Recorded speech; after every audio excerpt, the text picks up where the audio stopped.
The Global AIDS Interfaith Alliance, or Gaia, was founded really at the darkest point of the global AIDS epidemic in the late 1990s.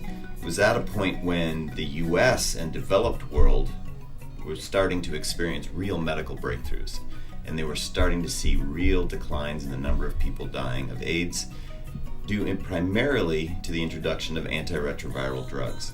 None of these things were available in the developing world. Gaia started in 2000, and today we're starting to see those very same declines, those very same dramatic drops in the number of people dying, the number of people being infected, the number of orphans being created. All those things we're seeing on the ground in Malawi where we work.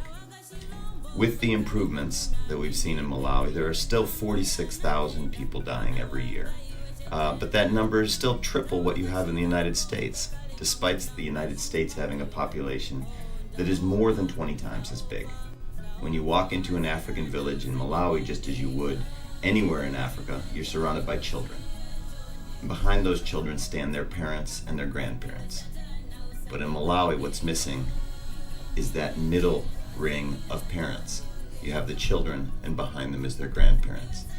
The result is you've got whole communities and really a whole country of children growing up without breadwinners and caregivers.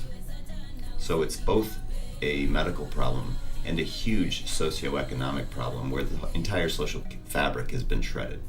Gaia works in all these places, and what we do is take these breakthroughs that exist elsewhere in the world and we take it the final mile so that the people who exist in the most rural and remote and neglected corners of the earth can access the breakthroughs that the rest of us have been enjoying for over a decade.